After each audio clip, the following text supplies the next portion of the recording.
Hello and welcome to the DSR Daily. I'm David Rothkopf, joined today by Riley Fessler. How are you doing, Riley? Pretty good. Well, happy Valentine's Day, Riley. Minna's not here. Is she off already celebrating Valentine's Day? I guess so. It's Good for her. It's good to get an early start. Do you have Valentine's plans? I do. I What do are, have. what are you going to do? I can't say because I don't know if my girlfriend listens to the show and she wants it to Can be you a imagine surprise. she doesn't listen to the show? I actually know she doesn't, so it would probably be fine. But on the off chance that today she decides to start, I'll brief you. My wife does not listen to this. I'll brief you on it Monday. But she actually did listen to the Cats episode where we discussed Cats Night. So she did. Yeah, I did get all my friends to listen to that, and they got a kick out of the fact that Cats Night has spread to now it's a big deal. Yeah, Valentine's Day. I got to tell you something. It's not, it's just Valentine's Day. It's like some made up holiday. But if you want to get a dinner reservation in Washington, you can't. Yeah, I found that out. I made mine like 3 weeks ago. And it was hard. It was hard even then, but I did made get mine one 3 weeks ago too because I've been through this. But I was looking yesterday because I thought maybe I'll change my dinner reservation. And no way. You can't. You can't. Well, a lot of places also do like a fixed menu that's like way more expensive than normal nights, and I'm like, yeah, that's pretty smart. That's one of the reasons I wanted to change my reservation because the place I'm going has that. And it's not that I mind that, but it's like 5 courses. You know, it's a really good restaurant, by the way. We probably have listeners in the DC area. We discovered a great new restaurant. It's in Bethesda, so you have to get to Bethesda. But it's a restaurant called Aventino, and we went a couple nights ago. And it is Roman Jewish cuisine.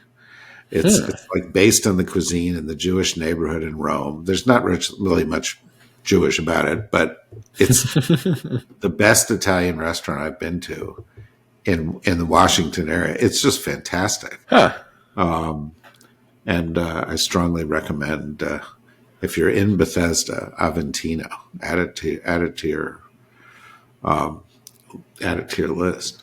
Well, it's Valentine's Day, so I bet there's no news other than the complete collapse of Western civilization and the end of the United States as a world power as we know it.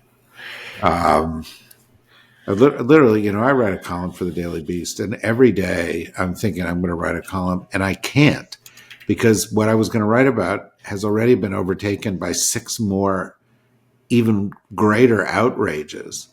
And then when I think, well, I'll write a summary piece of all the great outrages, then I think, well, people read that and then they'll just think this is just one-sided.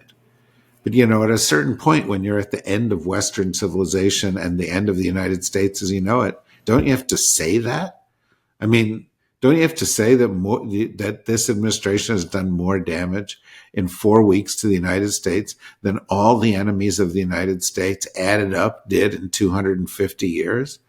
Shouldn't somebody say that? Nah, I'll keep it to myself. Well, I'm certain that our stories today won't wind you up further. No, yeah, I'm sure I'm sure they won't. I'm going to take a deep breath. It's a holiday. You gotta, it's a 3-day weekend. Yeah, I totally forgot about that. Not for Valentine's Day, but for President's Day, and we have a hell of a president right now that we have to celebrate. Yeah, there's lots of reasons to celebrate. It's going to take the whole weekend to celebrate. Like with this president, we just celebrate every day that we're still alive. He hasn't killed us all. Oh, hooray. Let's go out and have a beer. Okay. 6 senior Justice Department officials, including Manhattan's top federal prosecutor, resigned rather than comply with an order to dismiss corruption charges against New York City Mayor Eric Adams, signaling resistance to political interference in legal proceedings. The resignations highlight concerns that Trump administration officials are politicizing the Department of Justice, particularly in cases involving Adams, who has ties to Trump and is accused of accepting bribes. The controversy has drawn comparisons to the Saturday Night Massacre and raises questions about the independence of the Justice Department under political pressure. No kidding, but this is a very dramatic story, and the people who stood up and resigned rather than doing this illegal dropping of the charges for political reasons, where there's a clear quid pro quo. These people are heroes. They're also not lefty maniacs within the department. It's not some weird deep state thing. The person who resigned as acting U.S. attorney for the Southern District of New York, Danielle Sassoon, was a clerk for Antonin Scalia and a member of the Federalist Society who wrote an article for the Federalist Society just a few months ago. Another one of the people who has resigned is also a very, very conservative member of the bar. These are not people who are doing this because they're, politically disposed against the right. They're doing it because it's wrong. And Danielle Sassoon wrote a letter, which I strongly urge everybody to read, in which she describes a meeting that she had with Emile Beauvais, who's the acting Deputy Attorney General of the United States, in January, by the way, before Trump even became president, which I find a little bit odd, in which they met with Eric Adams' people, and Eric Adams' people said, yeah, we'd be very happy to help you with some of your anti-immigration stuff here in New York, but first you have to drop all the charges. Absolutely illegal quid pro quo. Although it was pointed out yesterday on MSNBC by Andrew Weissman that the illegal part was not them asking for it. It was Beauvais accepting it. And Danielle Sassoon said no. And others in New York said no. And so then they decided they would try to pass it to Main Justice. And the people in charge of the division in Main Justice they were trying to pass it through to also resigned, which is how we're up to 6. But I think this is, first of all, the right thing to do. And documenting the whole thing is the right thing to do because ultimately it goes to a judge. The judge doesn't have to dismiss the charges, can investigate further. But it is also, I think, the first tremors of a kind of an earthquake that you could feel throughout justice if there's more of this, and throughout justice and the FBI and other agencies if Trumpists come in and start asking for things that are crazy. And, you're going to get Kash Patel as the head of the FBI because we now know that no one in the Republican Party, with the exception of Mitch McConnell, is going to stand up against the Trump shit show in terms of, putting these kind of crazy, extreme political people in charge of departments.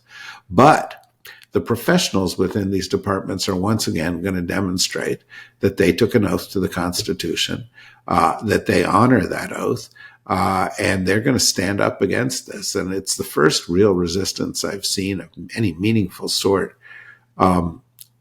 against what has been just an extraordinary 4 weeks of abuse of our system of laws here in the United States.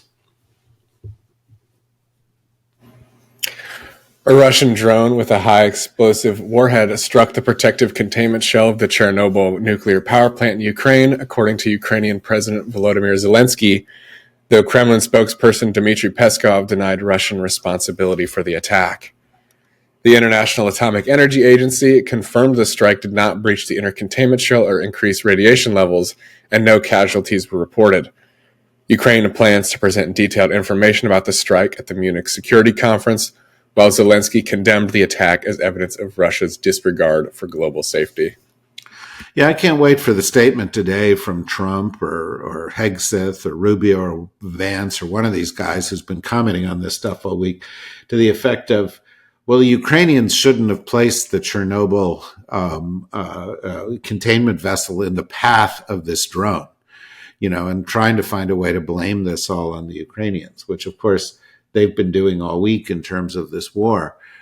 Folks, the thing that you need to keep in mind here is that when you think of the idea that somebody wanted to blow up the containment vessel around the site of the Chernobyl accident, which would release deadly radiation into the air, which would kill people, not just in Ukraine, but conceivably in Russia and also in Europe, and you think, what a heinous act that is.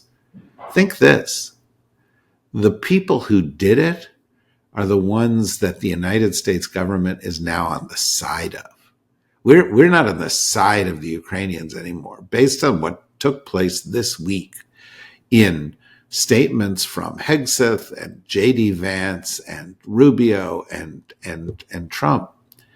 We are accepting the Russian line, advancing Russian interests up and down the board, undermining the Ukrainians. Trump said even he was potentially considering not inviting them to, peace talks. That, perhaps it was an interesting question whether they should be included. So this heinous act, we are on the side of the people who committed it, not at the side of the victims of it or the side of international law or what's right. That's where we are now. That's where the United States of America is. India and the U.S. agreed to initiate talks aimed at resolving trade disputes and finalizing an early trade deal during a meeting between U.S. President Donald Trump and Indian Prime Minister Narendra Modi at the White House.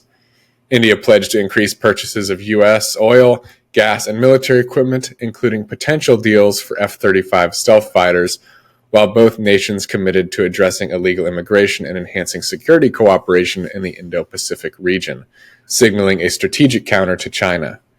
The discussions also touched on nuclear energy cooperation and efforts to reduce the U.S.-India trade deficit, with India aiming to double bilateral trade by 2030. Well, there's a parade of these kind of ethno-nationalist, anti-democratic characters marching through Washington right now to meet with Trump because they like him. And Narendra Modi is definitely one of those. And, we also have the president of Argentina coming. We have, even the son of Bolsonaro from Brazil is around here this week. In each case, they come in and they, are embraced by Trump because that tends to be what this administration does with people who share their political views, even though the views are not in the interests of the United States.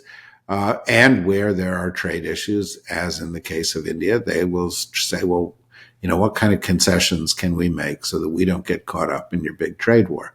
I met with a representative of another government yesterday, and they were looking at it the same way. They're not a very pro Trump administration, but they're like, we realize we're going to have to persuade the U.S. government in some respect that we are making a concession in order to dodge the bullet, let them declare victory, and then we can move on to the rest of the relationship. It's a shakedown scheme. It's a protection racket. That's what U.S. trade policy is right now, a protection racket. Trump's proposed reciprocal tariffs aimed at countering unfair trade practices are expected to be decided by April 1st, with potential new tariffs targeting countries with higher tariffs or value-added taxes. While economists warn the tariffs could lead to higher costs for U.S. consumers, stock markets responded positively to the delay in their implementation, with many speculating that tariffs will be used more as a negotiation tool than a permanent policy. Well, that's, what I was talking about. And again, these delays and so forth are a sign that they recognize, A, that, the period of the delay is when they can get the concessions, and B, that the last time that they really sort of put the hammer down on this, the markets reacted against them. There are only a few things that are going to control Trump. One of them is the markets. Another perhaps is the resistance in the Congress of Republicans to passing some of the more draconian measures that they would like to include within the budget. Another is this kind of civil disobedience from within the government and from outside the government. We're watching as the world learns how to play this. They're all trying to figure out how to play this game. Donald Trump's recent takeover of the John F. Kennedy Center for the Performing Arts in Washington, D.C. has sparked significant backlash from performers and members of the arts community. After purging the board of Biden-appointed members and installing loyalists, Trump was named chair, and Richard Grenell, a former ambassador under Trump, was appointed interim president, leading to the termination of the center's president, Deborah Rutter. In response, several high-profile figures, including Issa Rae, Renee Fleming, Shonda Rhimes, and Ben Folds, have canceled engagements or resigned from their roles, citing concerns over the center's direction and values. Trump defended his involvement by criticizing the center's programming as woke and a disgrace, despite admitting he had not seen any of the shows. Yeah, right. He's never been there. He has never actually expressed any interest in art or the arts. This is just a power play, although I think it's going to alienate a lot of key people within Washington. We talked about this at great length, by the way, in the podcast, the DSR Words Matter podcast yesterday with Norm Ornstein and I. And if you haven't listened to that podcast, I would really strongly suggest that you do, because we really do go into some detail as to the scope of what's going on here. Here every day we can go through 5 stories. We didn't go through the stories of what Pete Hegseth said that, yesterday about, the United States didn't have the ability to defend Europe against Russia, that it would take us 7 years to catch up to the Russians, which is insane, and he should have been fired for saying it. Or we didn't go through the J.D. Vance, comments that really make it clear, as did the Trump comments, that the United States is shifting position on Ukraine in dangerous ways. And Susan Glasser at the New Yorker has a good piece on that's out right now, and I would suggest that you go and read that it took 24 days for the United States to completely sell out Ukraine. The point is, we can't go through all this. We're dismantling agencies illegally, stopping funding illegally, ignoring court orders, thus creating a constitutional crisis, dismantling the apparatus in the U.S. government that protects us from corruption, and thus, invites corruption into the United States government, seeks to dismantle key portions of the international system by pulling out of key international organizations, attacks our alliances that are critical to us, embraces our enemies, engages in activities like this, proposed deal with Eric Adams, or the deal that existed with Rod Blagojevich, who was pardoned, the corrupt governor of Illinois, and others. Each one of these things is like taking a high explosive device and placing it at the foot of one of the foundations of the United States of America and of our government. Each one of them blows up and weakens us. And that is why, as I said at the very beginning, I believe that more damage has been done to the United States in the past 4 weeks by this administration than by all the enemies the United States has faced in history, and they're just getting started. That's why I think the response, and Norm and I talked about this at some length yesterday, of Democratic leadership, which has been largely passive and has treated a lot of what's going on like politics as usual, has been so woefully bad. And we do talk about some people, Brian Schatz, the senator from Hawaii, AOC, some others who have been somewhat stronger, Chris Murphy, the senator from Connecticut. But it's really the activities of people like Danielle Sassoon and the people in the Justice Department who are standing up for the Constitution and saying, no, there's a higher power. There's something here that's more important, that is really the first sign that there is some spine out there, not in the Congress, certainly not in the Republican Party, not among many members of the supposed opposition party. But there are signs out there that people realize how serious this is, realize that they need different tactics in order to respond to it, realize that there need to be no compromise around some issues where fundamental principles, institutions, and ideals are at stake. Perhaps as we come to the end of this week, we can see this first stirrings of effective resistance as an encouraging sign. They are just stirrings. This is early days. The power of the U.S. government is enormous, and it's really uncertain how this is all going to play out. Needless to say, we'll track it here each and every day. Not on Monday, because Monday is a federal holiday. It's President's Day. Go out, celebrate the president of your choice. And then we'll be back here on Tuesday. But until then, Riley, I hope you have a good Valentine's Day. I really look forward to hearing what surprises you have in store. Thank you. Thank you. I will tell you about each of the 5 courses at dinner. Maybe I'll take pictures and send them to you. And, all of you out there who are celebrating Valentine's Day, enjoy it. Enjoy time with your loved ones and appreciating things that really, really matter. Until then, thanks, everybody. Bye-bye.